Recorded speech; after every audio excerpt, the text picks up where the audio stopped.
الحمد لله الذي فضل سيدنا ومولانا محمدا على العالمين جميعا وأقامه يوم القيامة للمذنبين المتلبسين الخطائين الهالكين شفيعا فصلى الله تعالى وسلم وبارك عليه وعلى كل من هو محبوب ومرضي لديه صلاة تبقى وتدوم بدوام الملك الحي القيوم وأشهد أن لا إله إلا الله وحده لا شريك له وأشهد أن سيدنا ومولانا محمدا عبده ورسوله أما بعد فأعوذ بالله من الشيطان الرجيم بسم الله الرحمن الرحيم كتاب أنزلناه إليك مبارك ليدبروا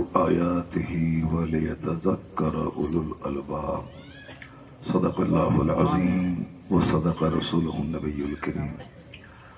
آقا کریم علیہ السلام نے ارشاد فرمایا ہے کہ من صلی علی مرۃ واحدہ صلی اللہ علیہ عشر مرات، جس نے مجھ پر ایک بار درود بھیجا اللہ تعالیٰ اس پر 10 بار رحمت نازل فرماتا ہے۔ ایک حدیث میں آیا ہے کہ ان اول الناس بی یوم القیامہ، قیامت کے دن سب سے زیادہ مجھ سے قریب وہ شخص ہوگا جو مجھ پر کثرت سے درود بھیجا ہوگا۔ اور ایک دوسری حدیث میں آیا ہے کہ من عصرت علیہ حاجۃ فلیکثر بالصلاۃ علی فإنها تکشف الغموم والہموم والکروب، جس پر حاجتیں تنگ ہو جائیں، مشکلات بڑھ جائیں، اسے چاہیے کہ کثرت سے حضور پر درود بھیجے، اس لیے کہ کثرت سے درود بھیجنے سے غم، الم، مشکلات دور ہوتی ہیں، وَتُكَسِّرُ الْأَرْزَاقَ، روزیوں میں اضافہ ہوتا ہے، وَتَقْضِي الْحَوَائِجِ، ضرورتیں پوری ہوتی ہیں۔ اس لیے اللہ کے حکم کی تعمیل کرتے ہوئے خوش دلی کے ساتھ بوجھ نہ سمجھ کر، عبادت سمجھ کر، ثواب کی نیت سے بلند آواز سے ایک بار درود پاک پڑھیں۔ اللہم صلی علی سیدنا مولانا محمد محمد والکرم وآلہ وبارک وسلم صلاۃ و سلام علیک یا رسول اللہ۔ پہلے زمانے میں جلسہ جلوس بہت شوق سے لوگ منعقد بھی کرتے تھے اور سننے کے لیے آتے تھے۔ 50,000 لوگ جلسے میں آتے تھے اور جلسہ ایک دن ہوتا تھا، 360 دن اس جلسے کا چرچا ہوتا تھا۔ قائد اہل سنت حضرت علامہ ارشد القادری علیہ الرحمہ جس خطے میں چلے جاتے تھے، آج 40 سال کے بعد بھی ان کی دھمک محسوس کی جا رہی ہے۔ جی بے شک۔ حضور مجاہد ملت جہاں جس علاقے میں چلے جاتے تھے، آج تک وہاں سنیت محفوظ ہے۔ بے شک بے شک۔ سرکار مفتی اعظم ہند جس جلسے میں پہنچ جاتے، ہزاروں فاسق و فاجر توبہ کر کے نیک بن جاتے تھے۔ مشتاق احمد نظامی صاحب اللہ جہاں ان کی تقریر ہوتی تھی، برسہ برس تک لوگ ان کی تقریر پہ تبصرہ کرتے رہتے تھے۔ آج حالات بدل گئے، نہ جلسہ کرانے والوں میں وہ شوق رہا، نہ جلسہ پڑھنے والوں میں وہ گہرائی رہی، اس لیے جلسے میں لوگ بھی کم آتے ہیں، اور جلسہ ایک وقتی تفریح کا ایک ذریعہ بن گیا ہے۔ صبح ہونے کے بعد نہ آپ کو میرا خیال رہتا ہے کہ کون آیا تھا، کون کیا بولا، اور نہ مجھ کو خیال رہتا ہے کہ میں کہاں گیا اور کہاں کیا بولا۔ تو باتیں دونوں طرف سے بنتی ہیں، دونوں طرف سے بگڑتی ہیں۔ برہمپور مسلمانوں کا ایک بہت بڑا علاقہ ہے، میں یہاں بہت کم آتا ہوں، غالباً 3-4 بار آیا ہوں گا۔ حافظ المؤمنین صاحب سب سے پہلی بار عرس اعلیٰ حضرت کے موقع پر مجھ کو بلائے تھے، اور اس کے بعد پھر کئی بار آیا۔ لیکن اتنا جانتا ہوں کہ مسلمانوں کا ایک بڑا علاقہ اور جلسہ یہاں روزانہ نہیں ہوتا ہے، کبھی کبھی ہوتا ہے۔ تو اب دیکھیے کہ ہمارے گاؤں میں چھوٹی سی محفل میلاد ہوتی ہے، شادی کے موقع پر، تیجا 40واں کے موقع پر، اتنے لوگ میرے گاؤں میں رہتے ہیں جتنے لوگ آج یہاں موجود ہیں۔ جی شہر کا ایک بہت بڑا ادارہ جامع العلوم، دستار بندی کا جلسہ، 10 بچے کی فراغت، اگر ہر بچے کے 100 رشتہ دار آ جاتے تھے 1000 لوگ جمع ہو جاتے۔ تو حالات بدل گئے، اس لیے زیادہ ٹینشن لینے کی ضرورت نہیں ہے۔ جو لوگ نہیں آئے، جو آ گئے وہ اللہ کا شکر ادا کریں کہ بگڑے ہوئے ماحول میں کم سے کم جلسہ سننے کی توفیق تو آپ کو مل گئی ہے۔ واہ سبحان اللہ۔ نہ آنے والے کا کوئی شکوہ نہیں، آنا تھا، جلسہ مسلمانوں کا ہو رہا تھا۔ اس فتن و فساد اور مصیبت کی گھڑی میں جلسہ ہو رہا، جہاں ساری دنیا ہمیں مٹانے کا پلان بنا رہی ہے۔ ہمیں اس سنکٹ کی گھڑی میں اسلام بچانے کے لیے کیا کرنا چاہیے؟ تو نہیں ہوا تو چلیے، جو نہیں آیا نہیں آیا، جو آ گئے سمجھ لیں کہ وہ اپنی تقدیر پہ ناز کرے کہ اللہ نے آپ کو غافلین کی جماعت میں نہیں، ذاکرین کی صف میں شامل کر دیا۔ واہ سبحان اللہ۔ جلسے میں اکثر ہوتا ہے کہ جو عالم نہیں آتے ہیں انہی کا چرچا زیادہ ہوتا ہے، فلاں نہیں آیا، فلاں نہیں آیا، فلاں نہیں آیا، لیکن جو آ گئے ان کا استقبال نہیں ہوتا، ان کا چرچا نہیں ہوتا۔ تو ہمارا خیال اس سے الگ ہے کہ جو نہیں آئے، جو آ گئے ان کو زیادہ عزت دینی چاہیے، ان کا شکریہ ادا کرنا چاہیے۔ علاقے کے میں 100 مسجدیں ہیں، اگر 100 ائمہ کرام آ جاتے تو اسٹیج میں دل رکھنے کی جگہ نہیں ملتی، لیکن جو نہیں آئے، جو آ گئے ان کا استقبال ہے، دل کی گہرائی سے ان کا سواگت ہے۔ ان سبوں کی آمد پر جلسہ کرانے والے کو خوشیاں ہونی چاہیے۔ اللہ تبارک و تعالیٰ اس جلسے کو قبول فرمائے اور اس ذکر کی مجلس میں ہمیشہ مرتے دم تک شریک ہونے کی توفیق عطا فرمائے۔ میں اکثر و بیشتر کہتا ہوں کہ اس جلسے کو نارملی نہیں لیا جائے، ایک چلتا پھرتا مدرسہ ہے۔ بے شک بے شک۔ ایک اس کو آپ موبائل ہاسپٹل کہتے ہیں، موبائل ریسٹورنٹ کہتے ہیں، اسی طرح یہ جلسہ ایک موبائل مدرسہ ہے، چلتا پھرتا مدرسہ ہے۔ مدرسے میں جو بچے 360 دن میں پڑھتے ہیں، 5 سال میں پڑھتے ہیں، 5 سال کی ساری باتوں کو 1 گھنٹے میں یہاں سکھا دیا جاتا ہے۔ اور دین سیکھنا کتنا بڑا کام ہے آپ سمجھ سکتے ہیں۔ ہم لوگ اپنے پیر صاحب کو بڑا کہتے ہیں کہ ہمارے پیر صاحب کو چاہے قرآن یاد ہو نہ ہو، چاہے ان کو عربی گرامر پڑھانا آتا ہو یا نہ آتا ہو، قاعدے سے سورہ فاتحہ آتی ہو یا نہ آتی ہو، مگر وہ پیر صاحب ہمارے بڑے ہیں۔ یہ ہمارے گاؤں کے زمیندار ہیں، یہ بڑے ہیں۔ یہ صاحب ہماری مسجد کے امام صاحب ہیں، یہ بڑے ہیں، چاہے ان کو مسائل آتا ہو یا نہ آتا ہو۔ تو ہم لوگ جس کو چاہیں بڑا بنا دیتے ہیں، لیکن حضور سب سے بڑے ہیں۔ وہ جس کو بڑا کہہ دیں وہی بڑا ہے۔ واہ سبحان اللہ۔ آقا علیہ السلام کتنے بڑے ہیں کہ ہمارا بچہ بچہ جانتا ہے اعلیٰ حضرت کی زبانی، سب سے اعلیٰ و اولا ہمارا نبی، سب سے اعلیٰ و اولا ہمارا نبی، سارے اونچوں میں اونچا سمجھیے جسے، ہے اس اونچے سے اونچا ہمارا نبی، سارے اچھوں میں اچھا سمجھیے جسے، ہے اس اچھے سے اچھا ہمارا۔ جلسہ جنتی محفل ہے، جنتی محفل میں موبائل مت چلائیے۔ یہاں یہی ایک محفل تو بچی ہے جو پاکیزہ محفل ہے، جہاں نہ غیبت ہوتی ہے، نہ شکایت ہوتی ہے، نہ گانا گایا جاتا ہے، نہ جھوٹ بولا جاتا ہے، نہ بدنگاہی کی جاتی ہے۔ جب تک 2-4 گھنٹے یہاں بیٹھے ہیں تب تک آنکھ بھی نیکی کر رہی ہے، علماء کرام کی زیارت ہو رہی ہے، کان اللہ کا ذکر سن رہے ہیں، زبان اللہ کی تسبیح پڑھ رہی ہے، اور چاروں طرف سے فرشتے اس محفل کو گھیرے ہوئے، آسمان سے رحمتوں کی بارش ہو رہی ہے۔ جھوٹوں، لچوں لفنگوں، ڈکیتوں کی صحبت میں تو دن رات رہتے ہیں، فرشتوں اور علماء کی جھرمٹ میں اسی جلسے میں رہنے کو موقع ملتا ہے۔ واہ واہ، سبحان اللہ۔ تو اب عالموں کے پاس بیٹھ کر، فرشتوں کی جھرمٹ میں بیٹھ کر کھیل اور تماشے سے کام لیں۔ موبائل میں سیلفی لیا ڈیلیٹ کر دیا، سیلفی لیا ڈیلیٹ کر دیا، یہ ایک لوگوں نے ہابی، ایک شوق بنا لیا ہے، جبکہ یہ گناہ بے لذت ہے، یہ کوئی لذت ہی نہیں اس کی۔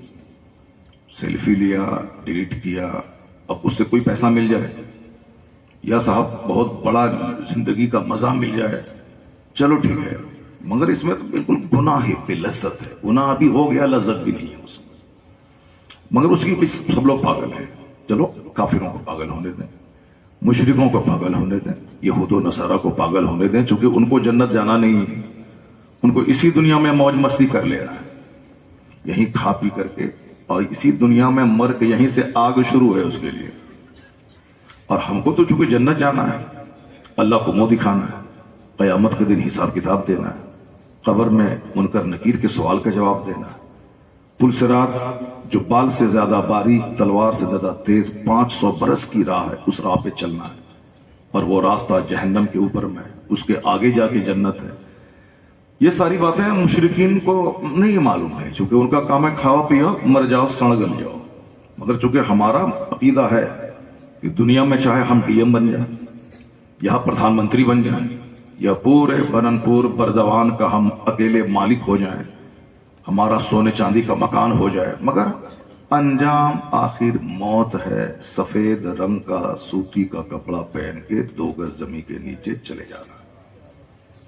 ہمارا عقیدہ یہی، دنیا کا 100 سال 1 منٹ ہے اللہ کے نزدیک، اب مرنے کے بعد جہاں جانا ہے وہاں کا 1 دن 50,000 سال کے برابر۔ تو ہمارا عقیدہ یہ ہے، تو ہماری سوچ، ہمارا کام، ہماری ایکٹیویٹیز، ہماری یوجنائیں، ہماری پلاننگز ان مشرکوں سے تو الگ تھلگ ہونا چاہیے، جن کو کھا پی کے مر جانا ہے، سڑ جانا ہے۔ وہ تو شراب پیے گا، کبھی گائے کا پیشاب پیے گا، کبھی اونٹ کا پیشاب پیے گا، کبھی وہ صاحب گوبر کو بدن میں ملے گا، کبھی شراب پیے گا، کبھی گڑ پیے گا، کبھی گوبر پیے گا، کیونکہ اس کا کوئی رول ریگولیشن نہیں ہے اس کے پاس، نہ کھانے کا ریگولیشن ہے، نہ سونے کا ریگولیشن ہے، جب چاہا سو گیا، جب چاہا کھا لیا، جیسے چاہا جی لیا۔ یہ تو ہم مسلمانوں کو سمجھنا ہے، ہمیں سمجھنا ہے کہ ہمیں کیسے کھانا ہے، کیا کھانا ہے، کیسے سونا ہے، کب سونا ہے، کیا کھانا ہے، کیا نہیں کھانا ہے، کیا لیگل ہے، کیا اللیگل ہے، کیا بینیفیشل ہے، کیا ہارمفل ہے، کیا مفید ہے، کیا مضر ہے، کیا کریں کیا نہیں کریں۔ یہ تو ہمیں سوچنا ہے، چونکہ اللہ نے اپنے محبوب کو ہمارے لیے ماڈل بنا کے بھیجا ہے۔ واہ سبحان اللہ۔ تمہیں بے لگام نہیں جینا ہے، میرے محبوب کو دیکھنا ہے، ان کی غلامی کرنی ہے، ایک لائن دی ہوئی ہے، اس لائن پہ چلنا ہے۔ کھانے کا طریقہ، کپڑا پہننے کا طریقہ، باتھ روم جانے کا طریقہ، وہاں سے پاؤں نکالنے کا طریقہ، سونے کا طریقہ، جاگنے کے بعد پڑھنے کی دعا، یہ ساری چیزیں اسلام نے کھول کھول کر کلیئرلی بتا دی، from the cradle to the grave, ماں کی گود سے لے کے قبر کی گود تک۔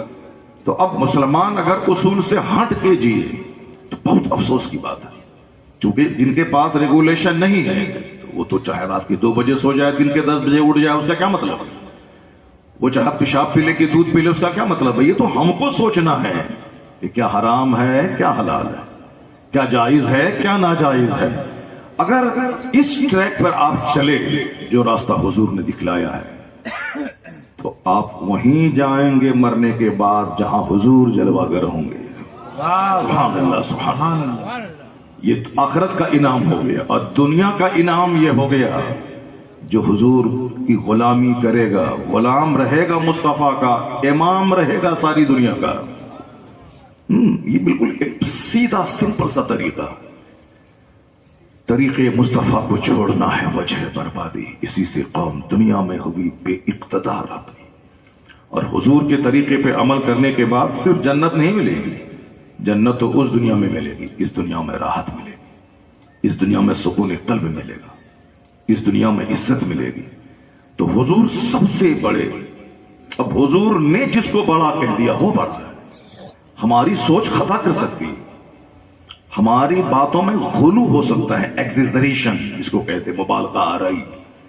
یہ بندہ اس قابل نہیں ہے, مگر ہم کو اس سے محبت ہے تو ہم بڑھا چڑھا کے تعریف کا پول باندھ دیا ہے. یہ قطب ہے, ابدال ہے, غوث ہے, نہ جانے کیا کیا ہے. جیسے بمبئی میں ہوتا ہے, سڑک کے کنارے کوئی مجنون سویا ہوا, کپڑے میں پیشاب پاخانہ کر رہا ہے, اور 5 دلال آگے پیچھے رہتا ہے, بولتا ہے یہ اس بمبئی کا قطب ہے, یہ نماز یہاں نہیں پڑھتا, یہ خانہ کعبہ نماز پڑھتا ہے.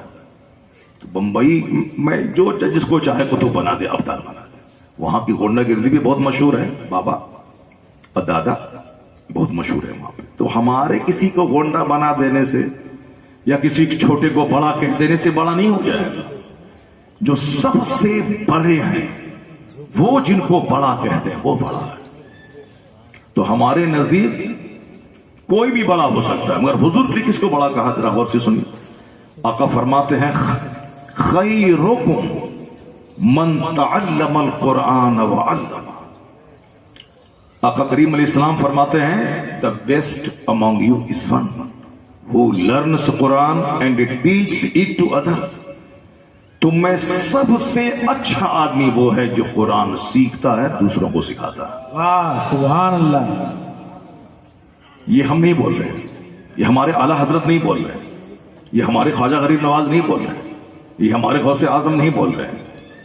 یہ کون بول رہے ہیں؟ جو سارے نبیوں کے سردار ہیں, جو سارے رسولوں کے رسول ہیں, جو سارے پیروں کے سب سے بڑے پیر ہیں. آقا کریم علیہ السلام جس کے قد کے برابر کوئی پیدا ہی نہیں ہوا, نہ پہلے نہ بعد میں کبھی نہیں. اعلیٰ حضرت کہتے ہیں لم یأت نذیر وفی نظری, آپ کی طرح کوئی نظر ہی نہیں ہے دنیا میں, کوئی نہیں پیدا ہوا. اب جب اتنے بڑے رسول جن کا حسن لاجواب, جن کی بات لاجواب, جن کا خاندان لاجواب, جن کے ماں باپ لاجواب, جن کے پیدائش کا شہر لاجواب, جن کی آرام گاہ لاجواب, سب میچلیس انکمپیریبل. یہ رام گیری کیا جانے مصطفیٰ کون ہے, یہ صاحب نرسنگھانند کیا جانے مصطفیٰ کون ہے, یہ گھنٹی بجا کے 2 ٹکا کما کے پیٹ پالنے والا, یہ کیا جانے مصطفیٰ کون ہے. ان کا تو کام ہی ہے, چونکہ وہ نہ ڈی ایم ہے, نہ ایس پی ہے, نہ سائنٹسٹ ہے, نہ پروفیسر ہے, نہ لائر ہے, نہ بیرسٹر ہے, کچھ نہیں ہے. اب جب کچھ نہیں ہے تو پیسہ کمانے کے لیے اندھ بھکتوں کے بیچ میں ہیرو بننے کے لیے کیا کرنا پڑے گا؟ ایک راستہ, اسلام کے پیغمبر کے خلاف بولو, اندھ بھکتوں کے بیچ کا ہیرو بن جاؤ. اب بس کوئی کار دے رہا ہے, کوئی سکے پہ تول رہا ہے, اس سے اچھا سودا اور کیا ہو سکتا ہے. آج سے 50 سال پہلے ایک آدمی پٹنہ میں, بہار کی راجدھانی میں, جی بھر کے مسلمانوں کو گالی دیا, پاکستان بھگا دیں گے, اس کو اوقات یاد دلا دیں گے, اس کا کوئی کیا لگتا ہے یہاں. ان کے لوگوں نے ان کو سکے پہ تول دیا. بہت پڑھا لکھا آدمی تھا وہ, لیکن جب گالی دیا تو لوگوں نے سکے پہ تول دیا. تو اب اس نے اپنا یو ٹرن لیا وہاں سے, بولا اب نہیں, اب فلسفی نہیں بولنا پڑے گا, ورنہ کوئی 1 پیسہ نہیں دے گا. اب علم بولیں گے 1 پیسہ کوئی نہیں دے گا, تو اب مسلمانوں کو گالی دیں گے, سکے پہ تول دے گا. اس کے بعد سے ساری زندگی گالی گلوچ کرتا رہا, اندھ بھکتوں کا ہیرو بنتا رہا. اب بندہ وہ مر گیا. وہ یہ آسان ہے, اسلام کے پیغمبر کو گالی دیں, اپنے بیچ میں ہیرو بن جائیں. آپ صاحب 10 مہنگی کاروں پہ چلیں, لیکن یہ لوگ کچھ نہیں ہیں, چونکہ ان کا مقصد صرف 2 روٹی کمانا ہے. مگر یورپ کا وہ دانشور جو جہاز دے رہا ہے دنیا کو, جو مائکروفون دنیا کو دے رہا ہے, جو صاحب سائیکل, 2 ویلر, 3 ویلر, 100 ویلر کی ٹرین کا فارمولا دے رہا ہے. ہمارا ملک ہندوستان ہے, ہندوستان کے ذرے ذرے سے مجھ کو محبت ہے, لیکن اگر ہندوستان کے لوگ شرابی, پاپی, سڑے ہوئے, زناکار, جوا سٹے باز رہے تو ایسا نہیں کہ اس سٹے بازوں سے مجھ کو پیار ہے. اور امریکہ کا کوئی آدمی صاحب جینیس, سائنٹسٹ, بیرسٹر رہے, ایسا نہیں کہ وہ کوڑی کرتی ہے, کچھ نہیں ہے. نہیں, انسانیت کا تقاضا یہ ہے کہ جو آدمی جس قابل رہے اس کے علم کی قدر کرنی چاہیے. مائکروفون میں بول رہا ہوں انڈیا میں, لیکن دینے والا ڈیوڈ ہکس ہے 7 سمندر پار کا. ماننا تو پڑے گا کہ جس مائک سے ہم فائدہ اٹھا رہے ہیں, ساری مسجدوں میں جمعہ کے دن خطاب ہو رہا ہے, لاکھوں آدمی کو میں اپنی بات سنا رہا ہوں, تو اس کا تو احسان ماننا پڑے گا. اگر وہ یہ ایجاد نہیں کرتا تو آج ہم اپنی بات لاکھوں تک کیسے پہنچاتے. ہوائی جہاز امریکہ کے 2 بھائی نے بنایا, لیکن آج کروڑوں مسلمان اس سے چل کے عمرہ کے لیے جا رہے ہیں، سب سے زیادہ مسلمان فائدہ اٹھا رہے ہیں اس سے. ماننا تو پڑے گا کہ جس نے بھی دماغ جلا کے یہ سواری دی ہے کتنا بڑا کام کیا ہے کہ ہم لوگ 7 دن سمندر میں رہتے تھے اور ابھی 7 گھنٹے میں کلکتہ کے دمدم سے مدینہ پہنچ جاتے ہیں وہ سواری.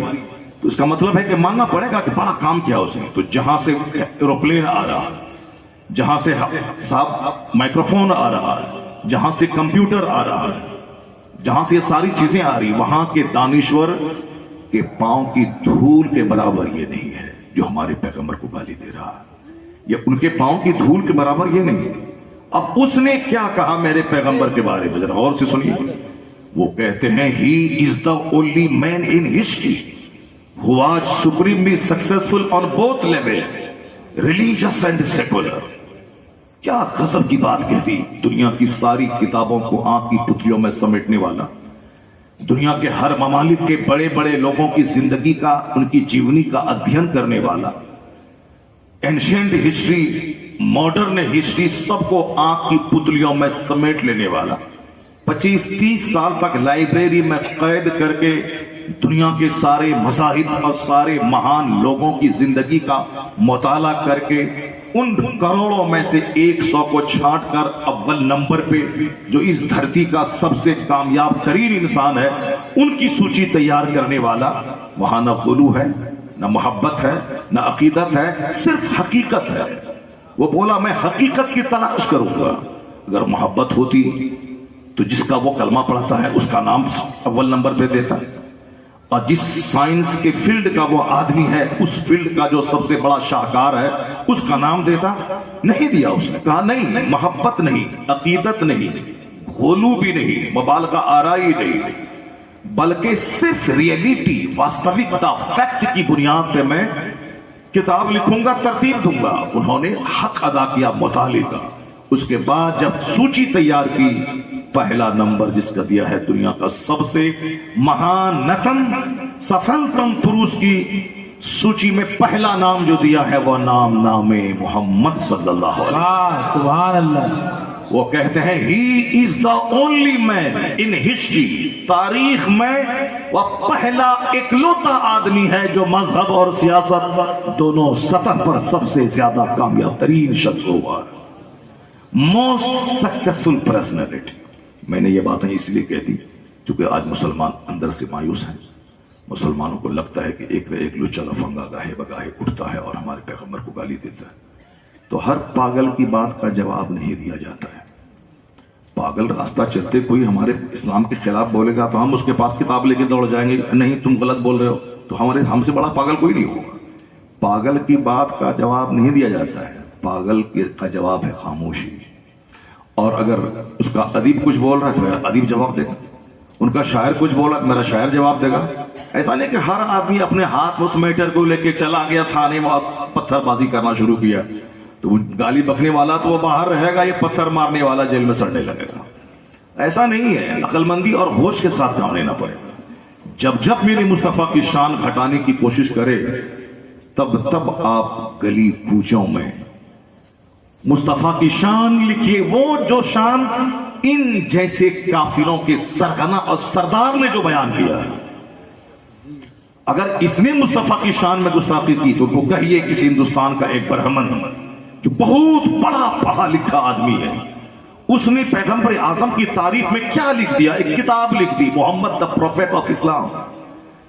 اس نے اس کتاب میں لکھا all these magnificent roles in these departments of human activities he is like a hero. آپ اس کو دیوار میں لکھ دیجیے، آپ اس کو ہائی لائٹ کیجیے. تمہاری اوقات تو کچھ نہیں ہے، لیکن یہ جو کروڑوں کو پڑھایا لکھایا ہے اور تم جیسے کروڑوں کو پڑھا سکتا ہے، اس نے میرے پیغمبر کے بارے میں ریمارک یہ کیا ہے کہ انسانی جیون کے ہر چھیتر میں جو یوگدان اسلام کے پیغمبر نے دیا ہے اس کو دیکھ کر کہا جا سکتا ہے اس پرتھوی کا لاجواب انسان کوئی ہے تو محمد عربی کی ذات گرامی. سبحان اللہ. یہ اگر کوئی حضور کو گالی دے تو آپ 1 کروڑ بار مصطفیٰ پہ درود بھیجنا شروع کر دیجئے. اگر کوئی ہمارے پیغمبر کی شادی کے خلاف بولتا ہے تو آپ پیغمبر کی شادی کے فوائد بتانا شروع کر دیجئے. آنا کے پتھر لیا اس کے گھر پہ مارا اور خود جا کے سڑ گیا گل گیا مر گیا. نہیں, ہر چیز کا ایک جواب ہوتا ہے, ایک حکمت ہوتی ہے. ہمارے یہاں چونکہ حکمت کم ہے, جذبات زیادہ. مائک کی آواز تو 1 کلومیٹر جا ہی رہی ہے, پھر بلا وجہ چیخنے کی کیا ضرورت ہے؟ جب مائک اگر نہیں تو چلو چیخیں گے تاکہ وہاں تک آواز پہنچ جائے, لیکن جب مائک کی آواز پہنچ رہی ہے تو بلا وجہ چیخنے کی کیا ضرورت ہے؟ کپڑا پھاڑنے کی کیا ضرورت ہے؟ سر سے پگڑی پھینکنے کی کیا ضرورت ہے؟ کیونکہ ہمارے ہاں ایکٹنگ بہت زیادہ ہے, ہمارے یہاں جذبات بہت زیادہ ہے, ہمارے یہاں عقل سے کام لینے کی ریتی بہت کم ہے. بس 2-4-10 لوگوں کو لے کے بیٹھ گئے, خوب سینہ پھاڑا, مار دیں گے, کاٹ دیں گے, پھینک دیں گے. آیا پولیس والا سب کو پکڑ کے لے چلا, وہ ادھر سے بھاگا, ادھر سے بھاگا. عقل مندی اور حکمت سے کام لیا جاتا ہے, صبر سے کام لیا جاتا ہے. صبر تو ساری مخالفتوں کی دیواروں کو توڑ دیتا ہے. قرآن شریف میں اکثر جگہوں پہ آیا وَإِن تَتَّقُوا وَتَّصْبِرُوا, اگر تم اللہ سے ڈرتے رہو اور صبر کرتے رہو تو کامیابی تو تمہارے لیے. نہیں دیکھا ظالم بولا تھا کہ 3 دن میں تباہ کر دیں گے, نام و نشان نہیں چھوڑیں گے غزہ میں. 16 مہینے کے بعد آج ساری دنیا تنگ ہے کہ جس اس شہر کو اجاڑ دیا گیا یہ زندہ کیسے ہے, یہ موٹا تازہ کیسے ہے, یہ قیمتی کاریں کہاں چھپی ہوئی تھی جو آج سڑکوں پہ دوڑ رہی ہیں. پتا چلا ساری دنیا آج اس صبر کرنے والے نوجوانوں کو داد دے رہی ہے کہ دنیا کا سب سے بڑا ایٹم بم تجھ کو تباہ نہیں کر سکا, ایمان کی طاقت آج ایٹم بم پہ غالب آ رہی ہے. ساری دنیا جان رہی ہے, سارے 200 کروڑ مسلمانوں کا سینہ آج بھاگ بھاگ ہو رہا ہے. ان دلیروں کو سلام کر رہا ہے مسلمان, ان کی بہادری کا لوہا مان رہا ہے مسلمان. جو دنیا کی 2 سپر پاور مل کر کے ان نہتھے نوجوانوں کو زیر نہیں کر پایا, ان کے سامنے گھٹنے ٹیک کر صلح کرنے کی باتیں کر رہا ہے. اس کا مطلب یہ نکلا کہ اے مسلمان, اگر تم صبر کرو اور حکمت سے کام لو کوئی تجھ پہ غالب نہیں آئے گا, چونکہ ان کے ساتھ بم ہے, بارود ہے, بندر ہے, سور ہے, تیرے ساتھ تیرا خدا ہے, تیرا مصطفیٰ ہے, تیرا غوث ہے, تیرا خواجہ ہے. واہ واہ واہ واہ واہ, کیا بات ہے. وَإِن تَتَّقُوا وَتَصْبِرُوا, اگر تم تقوی اختیار کرو اور صبر کرو. ہمارا ایک چیپٹر ختم ہوا کہ حضور سب سے بڑے ہیں. حضور جو بات کہہ دیں وہ بات سب سے بڑی ہے. زور سے بولیے سبحان اللہ. سبحان اللہ. ہاں غور سے سنیے, تو کہ تقریر ہماری تھوڑی سی لمبی ہو جاتی ہے. بہت سارے لوگ تو آدھا گھنٹہ میں ساری باتیں کہہ جاتے ہیں, لیکن ہم نہیں کہہ پاتے, ہم سے نہیں ہو پاتا ہے. ہم سے آدھا گھنٹہ 1 گھنٹہ کے بعد گفتگو شروع ہوتی ہے میری. ہاں اس لیے سے تھوڑا صبر کرنا پڑتا ہے میری گفتگو. آپ صبر کریں گے, آپ لوگ میری بات سنیں گے, صبر کریں گے تو قرآن کے عجائبات آپ کے سامنے میں رکھوں گا, ونڈرز آپ کے سامنے. ایک مطالعہ, ایک چیپٹر قرآن کا جس سے ہمیں روحانی خوراک ملتی ہے, جس سے ہمیں روحانی توانائی ملتی ہے. ہم لوگ تو ماں باپ کے مرنے کے بعد بچے کو بولا قرآن پڑھوا لیتے ہیں, لیکن قرآن اسے نازل نہیں ہوا کہ صرف ماں باپ کے مرنے کے بعد پڑھوا لیں. The Quran has been revealed to read it, to understand it, to consider in it, to act upon it. قرآن نازل اسی لیے ہوا ہے تاکہ اس کو پڑھا جائے, اس کی آیتوں میں غور کیا جائے. اللہ نے کیا فرمایا, تبارک وانزلنا الیک کتاب مبارک, ہم نے آپ پر وہ کتاب نازل فرمائی جو برکت والی ہے. کیوں نازل کی؟ لیدبروا آیاتہ, تاکہ اس کی آیتوں میں دماغ لڑائیں, اس کی آیتوں میں غور و فکر کریں. ولیتذکر اولو الالباب, دماغ لگانے کے بعد نصیحت وہاں سے حاصل کریں عقل مند لوگ, وہاں سے حکمت کے موتی حاصل کریں. نعت خوانی زیادہ لوگ اسی لیے پسند کرتے ہیں چونکہ وہاں دماغ لڑانے کی بات نہیں ہوتی, وہاں سے مزہ لینے کی بات ہوتی. قوالی اس لیے پسند کی جاتی کیونکہ وہاں ڈم ڈم رہتا ہے, وہاں ہارمونیم طبلہ باجا رہتا ہے. بے وقوفوں کی جماعت ڈم ڈم سنتی ہے, اور بے وقوفوں کی جماعت ہارمونیم اور طبلہ باجا کے پیچھے پاگل ہے. ڈانس سریما ہال میں 200 روپے کا ٹکٹ لے کے 3 گھنٹہ بیٹھ کے آنکھ کو گناہوں سے سیکتے رہنا, اس سے بڑا گدھا کوئی ہوگا دنیا میں؟ اپنا پیسہ دے کے 3 گھنٹہ بیٹھ کے آنکھ کو زنا کا سامان کرواتے رہے, اس سے بڑا احمد کوئی ہوگا؟ کفار و مشرکین کا چونکہ کوئی مقصد حیات ہی نہیں اس کا، ایم آف لائف نہیں ہے، انجوائے کرنا اس کا مقصد ہے، اسی لیے وہ سمندر کے کنارے جاتے ہیں، ننگے ہو کے ڈبکی لگایا اور سمندر کے بالو پر جا کے لیٹ گیا، انجوائے ہو رہا ہے، زندگی کا مزہ لے رہے ہیں۔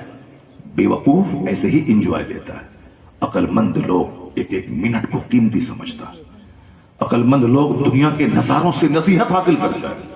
وہ سمندر کے کنارے ننگا ہو کے ڈبکی لگا کے سو کر کے ہاہو کر کے انجوائے نہیں کرتا ہے، بلکہ سمندر کے کنارے مصلی بچھا کے نماز پڑھ کے کہتا ہے مالک کتنی بڑی قدرت ہے تیری کہ سمندر کے کنارے بمبئی جیسا مہان شہر تو نے آباد کر دیا، واہ سبحان اللہ۔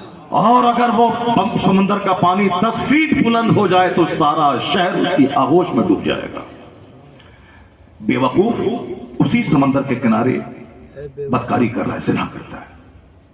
ہل اسٹیشن جہاں نیچے گرمی میں بدن جل رہا، ہل اسٹیشن پہ برف گر رہی ہے، ہمارے گھر کے بغل میں ہے، ادھر کون پہاڑ بولتا ہے اس کو، سلیگوڑی کے بغل میں جو پہاڑ، دارجلنگ کا پہاڑ، اگرچہ ہم آج تک نہیں گئے ہیں، ابھی 10 دن پہلے پروگرام میں گئے تھے تو اسی علاقے سے گزر رہے تھے، مگر دارجلنگ پہاڑ پہ نہیں چڑھے ہیں، فرصت ہی کہاں ہے جلسہ جلوس سے کہ دارجلنگ پہاڑ گھومنے کے لیے جائیں۔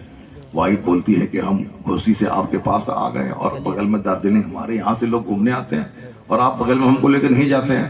مت جاؤ وہاں پہ، دارجلنگ پہاڑ مت دیکھو، بس مدرسہ دیکھو، گھر دیکھو، اس کے بعد مر جاؤ، جنت میں جا کے دیکھنا وہاں، کیا یہاں پہاڑ دیکھنا۔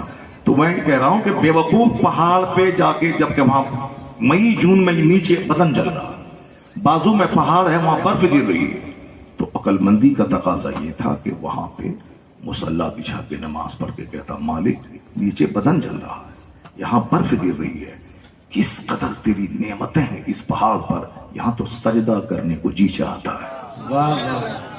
جہاں سجدہ کرنا چاہیے وہاں بے وقوف زنا کر رہا ہے۔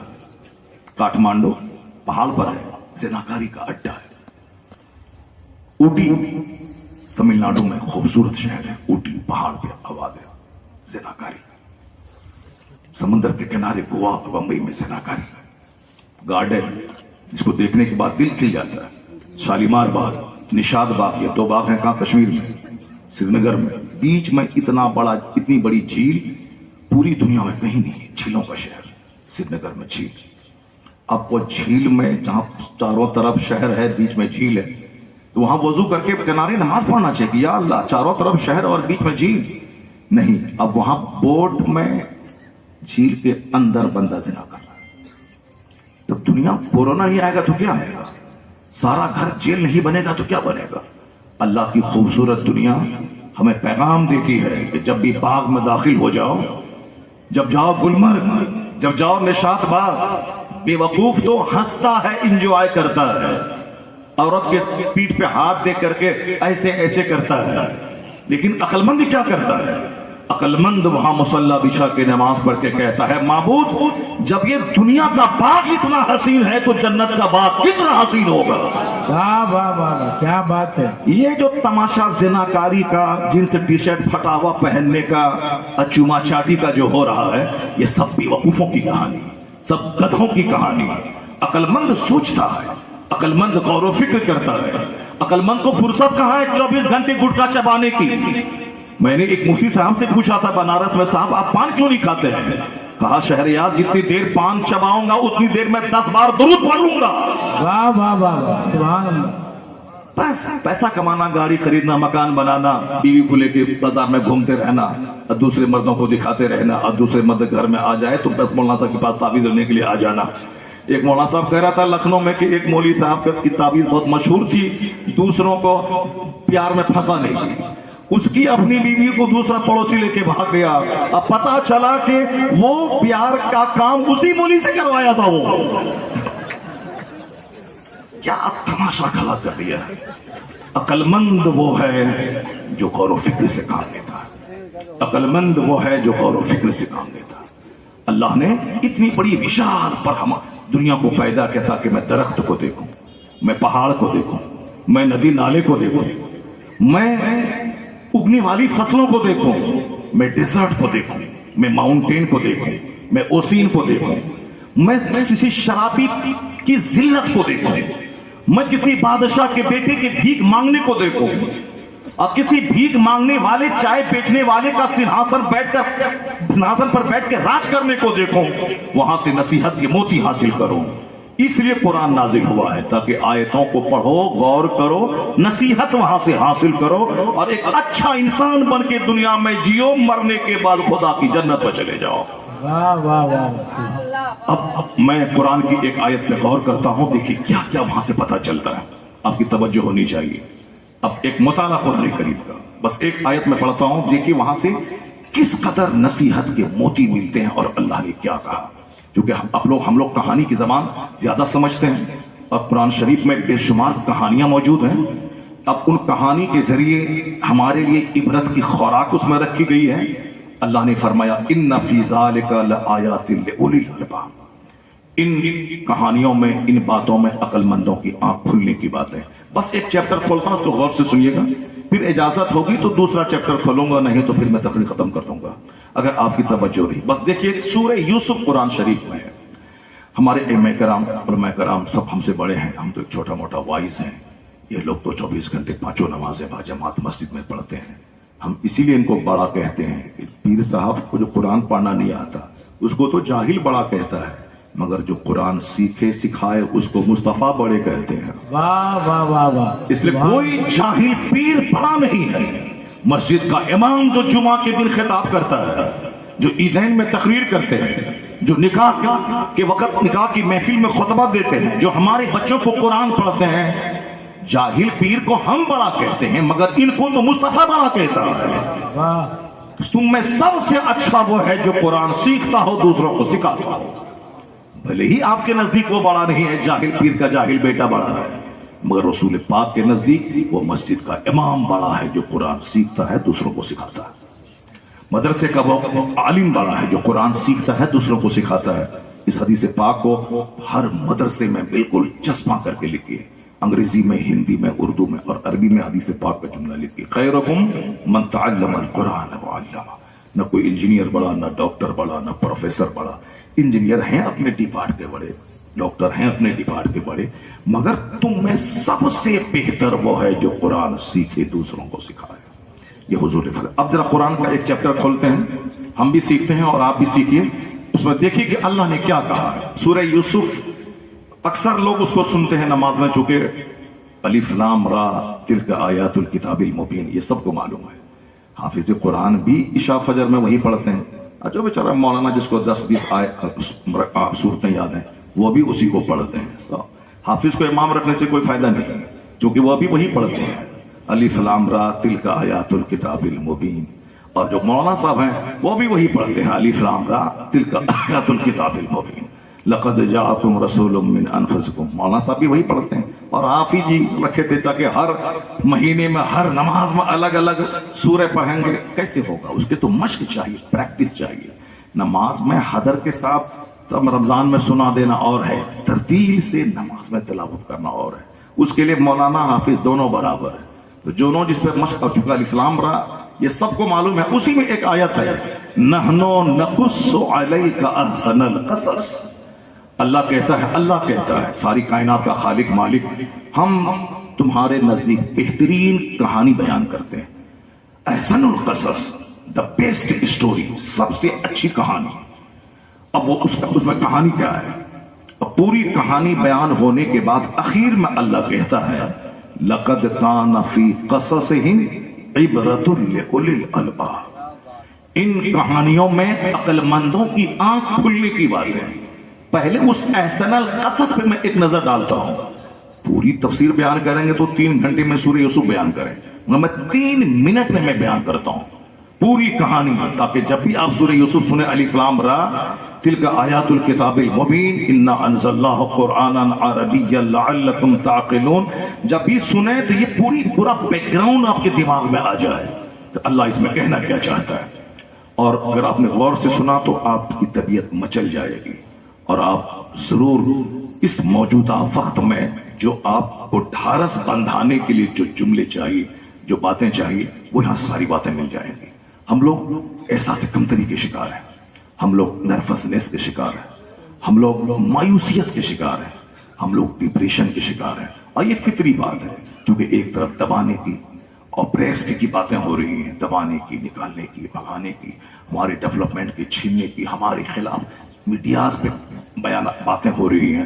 اب ہم اپنے مستقبل کے بارے میں ہم چنتت ہیں، فکر مند ہیں، ہمارا بھوشیہ کیا ہوگا، ہمارا مستقبل کیا ہوگا۔ لوگ نروسنس کے شکار ہو گئے۔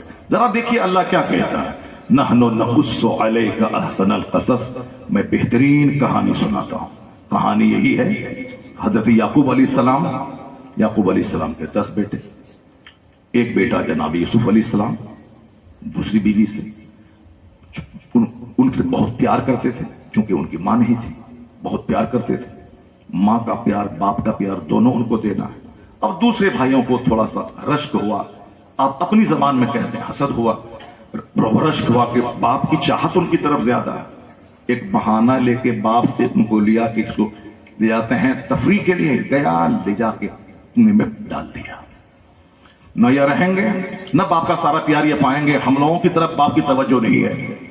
تو بھائیوں نے ایک عام انسانی کمزوری کے تحت جناب یوسف علیہ السلام کو لیا اور جا کے کنویں میں ڈال دیا۔ اب پھر وہاں سے کپڑا لے کے کہا کہ ان کو بھیڑیا کھا لیا۔ جناب یوسف علیہ السلام، جناب یعقوب علیہ السلام نے صبر کیا، اپنے بیٹے کی جدائی میں اتنا روئے کہ آنکھ کی بینائی چلی گئی، کیونکہ بہت محبت تھی آپ کو۔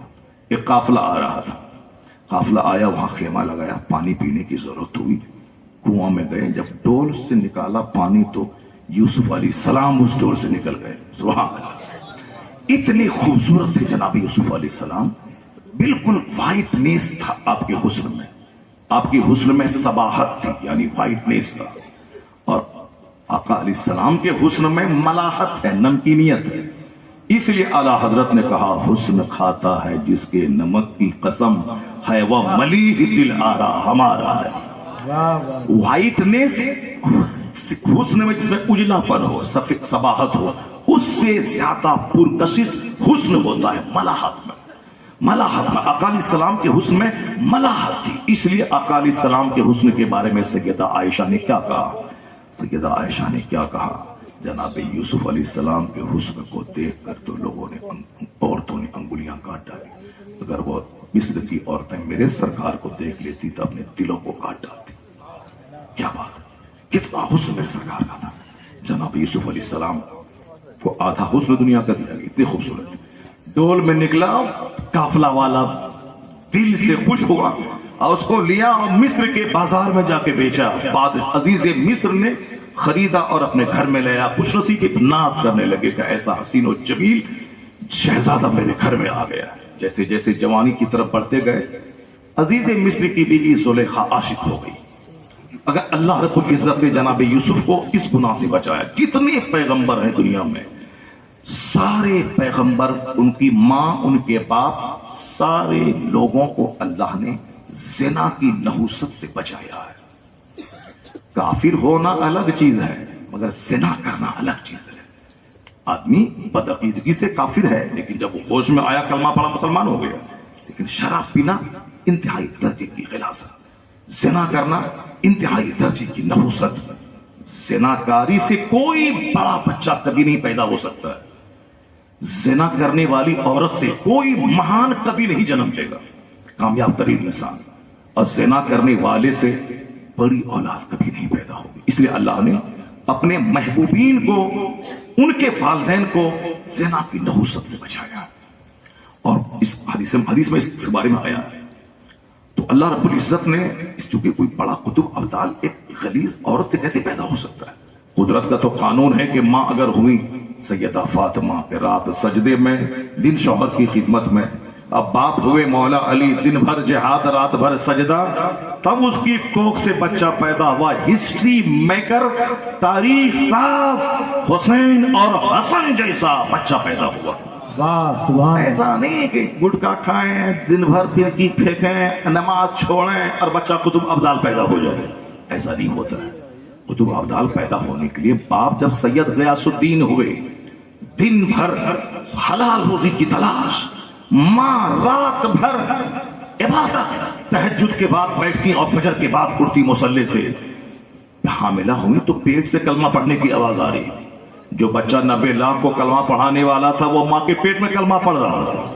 جب ماں ہوئی سیدہ ماہ نور اب باپ ہوئے سید غیاث الدین، تب بیٹا 90 لاکھ کافروں کو کلمہ پڑھانے والا معین الدین اجمیری پیدا، واہ واہ واہ، اور جب باپ ہوئے مفتی نقی علی خان اور ماں ہوئی تہجد گزار، تب بیٹا احمد رضا خان پیدا ہوا، اور جب باپ ہوئے مجدد اعظم، ماں ہوئی عابدہ زاہدہ، تب بیٹا 1.5 کروڑ مریدوں کا مرشد مفتی اعظم ہند پیدا ہوا، اور جب نانا ہوئے مفتی اعظم ہند اور دادا ہوئے حجت الاسلام، کافر دیکھے تو کلمہ پڑھ لے، اب باپ ہوئے مفسر اعظم ہند، اور ماں ہوئی زیورات بیچ کر منظر اسلام کے مدرس کی ترقہ دلانے والی، اور جب کس کو کا بچہ 10 کروڑ کم و بیش مریدوں کا مرشد اختر رضا خان ازہری تاج الشریعت، نعرہ تکبیر، نعرہ رسالت،